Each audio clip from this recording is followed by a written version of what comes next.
ഏതാണ് ആ സ്വർഗീയ മൃഗങ്ങൾ? അത് മറ്റൊന്നുമല്ല, ആടാണ്.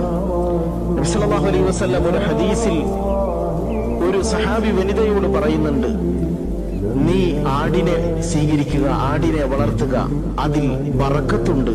ബറക്കത്തുള്ള ജീവിയായ ആട് അത് സ്വർഗീയ മൃഗങ്ങളിൽ പെട്ടതാണ്.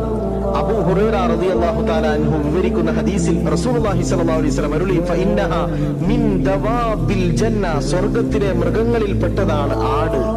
ആടിനെ മേക്കുന്നവർക്ക് വിനയമുണ്ടാകും. വിനയമുള്ളവർക്കാണ് സ്വർഗം. അഹങ്കാരമുള്ളവർ നരകത്തിലേക്കാണ്.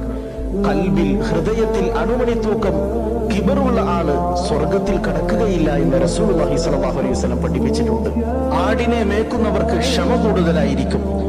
ക്ഷമാശീലർക്കാണ് അള്ളാഹുവിന്റെ സഹായവും മഅയ്യത്തും ലഭിക്കുക. എല്ലാ പ്രവാചകന്മാരും ആടിനെ മേച്ചിട്ടുണ്ട് എന്ന് മുത്തുനബി സല്ലല്ലാഹു അലൈഹി വസല്ലം പഠിപ്പിക്കുന്നു.